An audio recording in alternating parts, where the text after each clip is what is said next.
मंदारमाला कुलितालकायै कपालमालाङ्कितशेखराय दिव्याम्बरायै च दिगंबराय नमः शिवायै च नमः शिवाय। मैं नाथों के नाथ बाबा विश्वनाथ के चरणों में सर झुकाते हुए आज मैं उस व्यक्ति को नमन करता हूं जिस व्यक्ति से हमारा पूरा भारतवर्ष गौरवान्वित हुआ। एक ऐसे वीर के बारे में हम आपको बताने जा रहे हैं जिस वीर की वीरता से प्रभावित होकर के हमारे देशवासी या उनके मित्र तो उन्हें सम्मान देते ही थे, लेकिन जो दुश्मन थे वो भी उनको सम्मान दिया करते थे।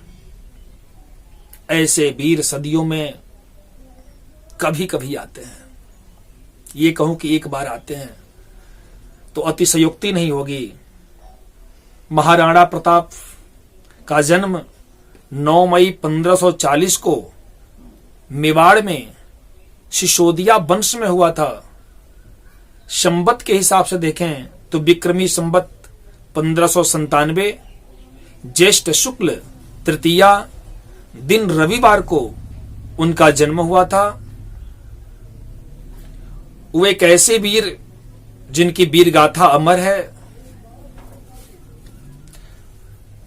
वो राणा उदय सिंह के पुत्र, उनकी मां का नाम जामवंताबाई।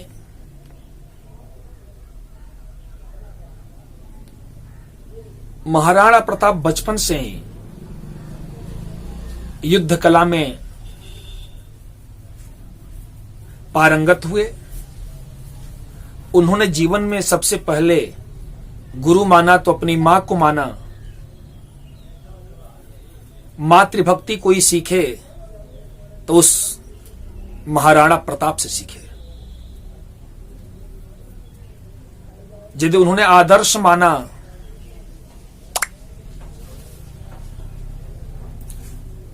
तो मां के वचनों को मां ने जैसे जैसे कहा वैसे वैसे किया।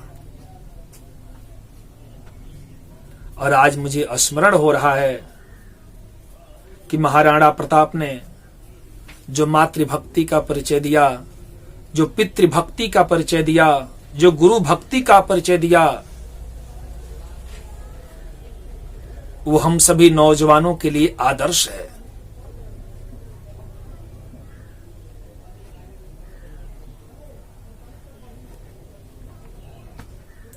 क्योंकि जीवन में जो व्यक्ति माता पिता का सम्मान नहीं करेगा वो कभी महान नहीं हो सकता। हम भले ही महान कह दें उसे, लेकिन वो कैसा महान जिसने अपने जीवन में माता पिता को सम्मान नहीं दिया, जिसने अपने जीवन में माता पिता को आदर नहीं दिया, जिसने जन्म दिया, पाला पोसा बड़ा किया, लेकिन यदि हम अपनी माता पिता को सम्मान नहीं दे पाए इसका मतलब हमने जीवन में कुछ नहीं किया। महाराणा प्रताप मां के वचनों पे चलने वाले थे और मां हमेशा सत्कर्म करने की शिक्षा देती रहती और वो बहुत बड़े वीर योद्धा होते हैं। अपने पिताजी के साथ लग करके बहुत सारे युद्ध ये लड़े और हर जगह इन्होंने अपनी वीरता का परिचय दिया। राणा उदय सिंह जी के साथ मिलकर के महाराणा प्रताप युद्ध लड़ते रहे, लेकिन जो धीरबाई थी, जो राणा उदय सिंह की पत्नी थी, जिनको बहुत ही मानते थे राणा उदय सिंह जी, उनका एक बेटा था जिसका नाम था जगमाल।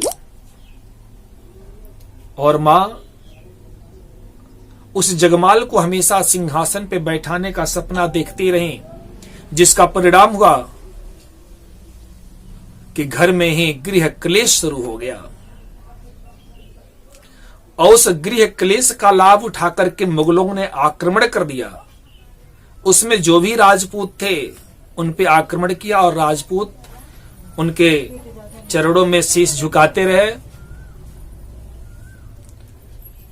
उनके चरणों में नतमस्तक होते रहे,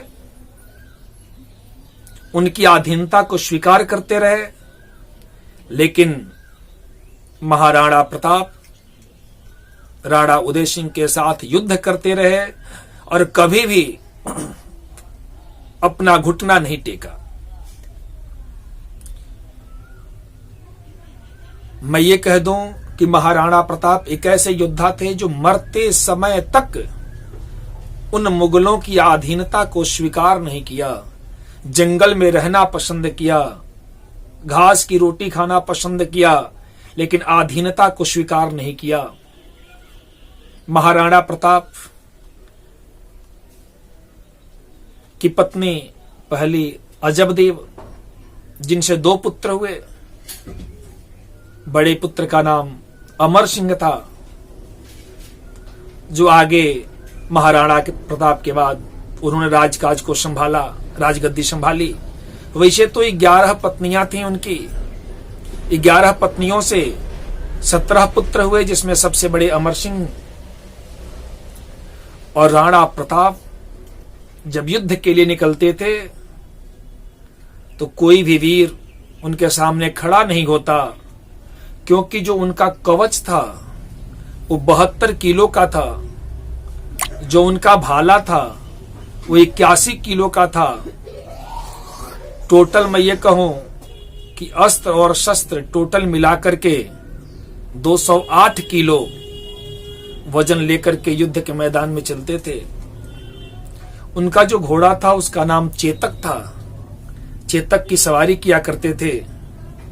अब आप सोच सकते हैं कि चेतक कितना बलवान था, कितना बलशाली था, जो महाराणा प्रताप को लेकर के चलता था, जिनके शरीर पे 208 किलो का वजन, अस्त्र और शस्त्र 208 किलो का रहता था। महाराणा प्रताप जीवन में कभी भी हारना नहीं सीखा। युद्ध करते रहे, युद्ध करते रहे, युद्ध करते रहे। लेकिन जो गृह क्लेश था, गृह कलह था, उस गृह कलह का लाभ उठाते हुए मुगलों ने चित्तौड़ पे आक्रमण किया और अंत में चित्तौड़ का किला छोड़ करके प्रजा की भलाई के लिए उन्हें किला के बाहर आना पड़ा और किला के बाहर से ही अपनी प्रजा की देखरेख करना शुरू कर दिए। इसके बाद से इतिहास में हल्दी घाटी का युद्ध बड़ा ही प्रचलित है। मैं बताऊं, उस समय अकबर 8000 सैनिकों के साथ 1576 में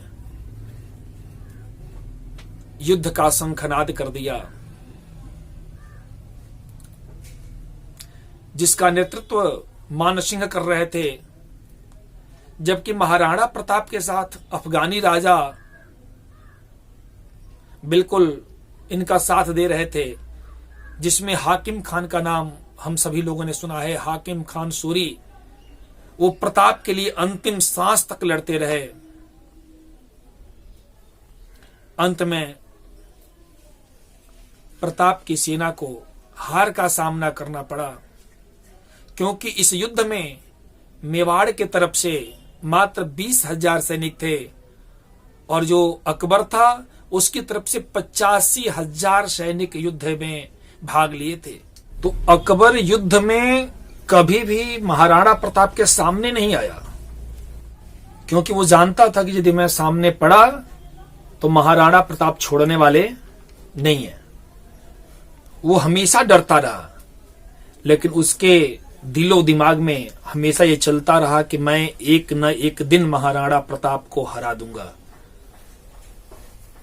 लगातार योजना बनाता रहा और आज हल्दी घाटी के युद्ध में उसने बहलोल खान को बुलाया। और कहा कि तुम जाओ और उसका सर काट के लाओ, क्योंकि बहलोल खान एक ऐसा योद्धा था जिसकी लंबाई 7 फुट 8 इंच थी। उसके सामने घोड़ा भी छोटा नजर आता था, शरीर से बहुत ही हृष्ट पुष्ट था। आप यही समझ लीजिए कि वो अपने जीवन में कभी भी किसी भी व्यक्ति से हारा नहीं था। उसने जीवन में कोई युद्ध हारा नहीं, जहां गया विजयी बन के लौटा।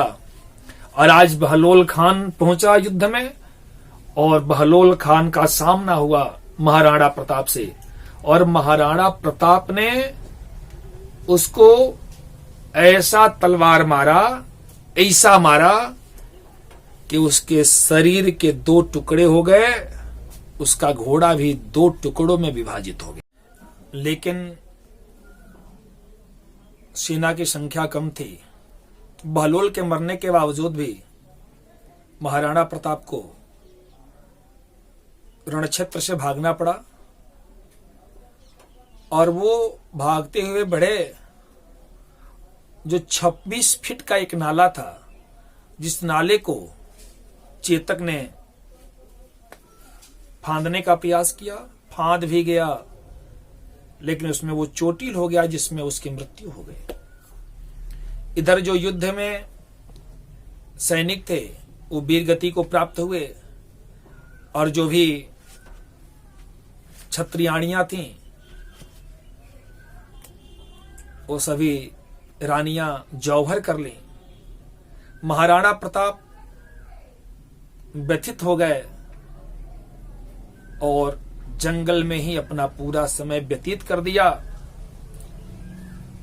और इस प्रकार से 19 जनवरी